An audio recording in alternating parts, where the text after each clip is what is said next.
दिलजीत दोसांझ जो है ये कंपल्सिव रेगुलर लॉ ब्रेकर रहा है जहाँ तक हमारे इंडस्ट्री का सवाल है।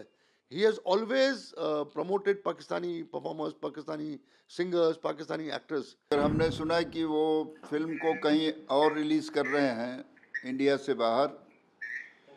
यदि वो ऐसा करते हैं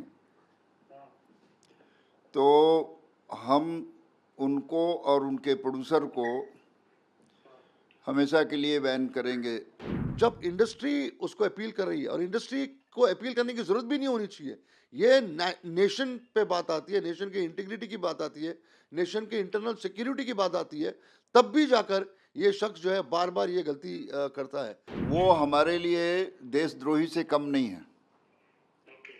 ऐसे लोगों के खिलाफ फेडरेशन क्या पूरा हिंदुस्तान तैयार होना चाहिए।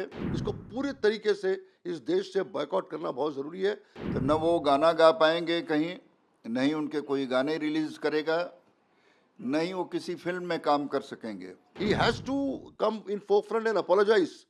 कुछ ना कुछ तो इसको करना पड़ेगा, अदरवाइज चीजें जो है इतनी आसान नहीं है दूसरे प्रोड्यूसर्स के लिए भी। इसके साथ काम करना और किसी पाकिस्तानी के साथ काम करना, बात तो एक ही है ना, कोई कोई कोई डिफरेंस नहीं है, बिकॉज इसने हर वक्त प्रमोट किया पाकिस्तानी एक्टर्स को और पाकिस्तानी परफॉर्मर्स को। Federation of western India cine employees ने पुलवामा अटैक के बाद एक नोटिस इशू किया था नॉन कॉपरेशन का। सारे जितने भी लोग हैं किसी भी पाकिस्तानी परफॉर्मर के साथ पार्टिसिपेट नहीं करेंगे, चाहे वो प्रोड्यूसर हो, चाहे वो डायरेक्टर हो, चाहे वो सिंगर हो, चाहे वो म्यूजिक डायरेक्टर हो, कोई भी क्राफ्ट जो है वो इनको इन्वॉल्व नहीं करेगा।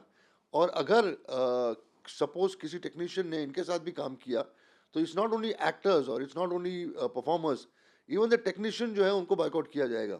ये हमने पहले दिन पुलवामा अटैक के बाद हमने ये इशू नोटिस किया था नॉन कॉपरेशन का।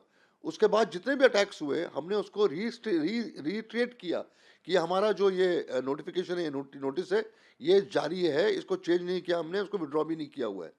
अभी जब सरदार 3 का ट्रेलर आया तो immediately federation of western India cine employees ने, जो लगभग 36 क्राफ्ट्स की मदर बॉडी है, उन्होंने इमीडिएटली सीबीएफसी को लेटर लिखा, आईएनबी मिनिस्ट्री में लेटर लिखा कि इस फिल्म को सेंसर सर्टिफिकेट नहीं मिलनी चाहिए, ये फिल्म को यहाँ पर रिलीज होने देना नहीं चाहिए। इमीडिएटली, ये 10-12 दिन पहले की बात है, और अभी तक उसको सेंसर सर्टिफिकेट मिला नहीं है। होपफुली सीबीएफसी ने शायद हमारी बात को माना है और मानेगी भी, क्योंकि आईएनबी मिनिस्ट्री ने खुद एक नोटिस इशू किया था जिसमें उन्होंने कहा था कि कोई भी अगर पाकिस्तानी परफॉर्मर के साथ पार्टिसिपेट करता है तो उसकी चीज़ों को बाहर हम आने देंगे नहीं, उनको परमिशन नहीं मिलेगा। बात जो है बहुत ही गंभीर इसलिए है क्योंकि दिलजीत दोसांझ जो है ये कंपल्सिव रेगुलर लॉ ब्रेकर रहा है जहाँ तक हमारे इंडस्ट्री का सवाल है। He has always promoted Pakistani performers, Pakistani singers, Pakistani actors. Reason उसी को पता है।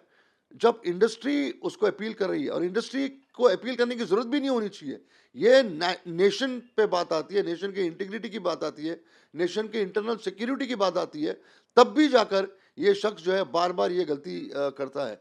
हमने आज शाम को हम एक और नोटिस इशू करेंगे जहां पर हम ये अपील कर रहे हैं हमारे प्रोड्यूसर बॉडीज के साथ भी कि please appeal to your producer body, अपने प्रोड्यूसर एसोसिएशन के जितने मेंबर्स हैं, कि please don't cast him, please don't work him. और इसके अलावा जितने भी इवेंट कंपनीज हैं हम उनको लिख रहे हैं कि इसके किसी भी इवेंट में आप इसको पार्टिसिपेट मत कराइए, इसकी सर्विसेज हायर मत करिए, इसको पूरे तरीके से इस देश से बॉयकॉट करना बहुत ज़रूरी है, ताकि इसकी जो फैन फॉलोइंग है, या इसका जो इसकी जो ये इतना कमाता है, इतना पॉपुलर है हमारी कंट्री में, और अगर ये ऐसे शख्सियत के साथ काम करेगा, ऐसे एक्टर्स के साथ काम करेगा जिसने ऑपरेशन सिंदूर के बाद कंटिन्यूसली ट्वीट्स किए हैं इंडिया के खिलाफ, इवन देन अगर आप नहीं मानेंगे फेडरेशन की बातें या इंडस्ट्री के इमोशंस को नहीं समझेंगे तो बहुत ही मुश्किल होगा इसके लिए, और आगे चीज़ें बहुत काफ़ी गंभीर होंगी दिलजीत दोसांझ के लिए। ये इनका कुछ लोगों का एरोगेंस है, और इसका खास करके एरोगेंस है बिकॉज ये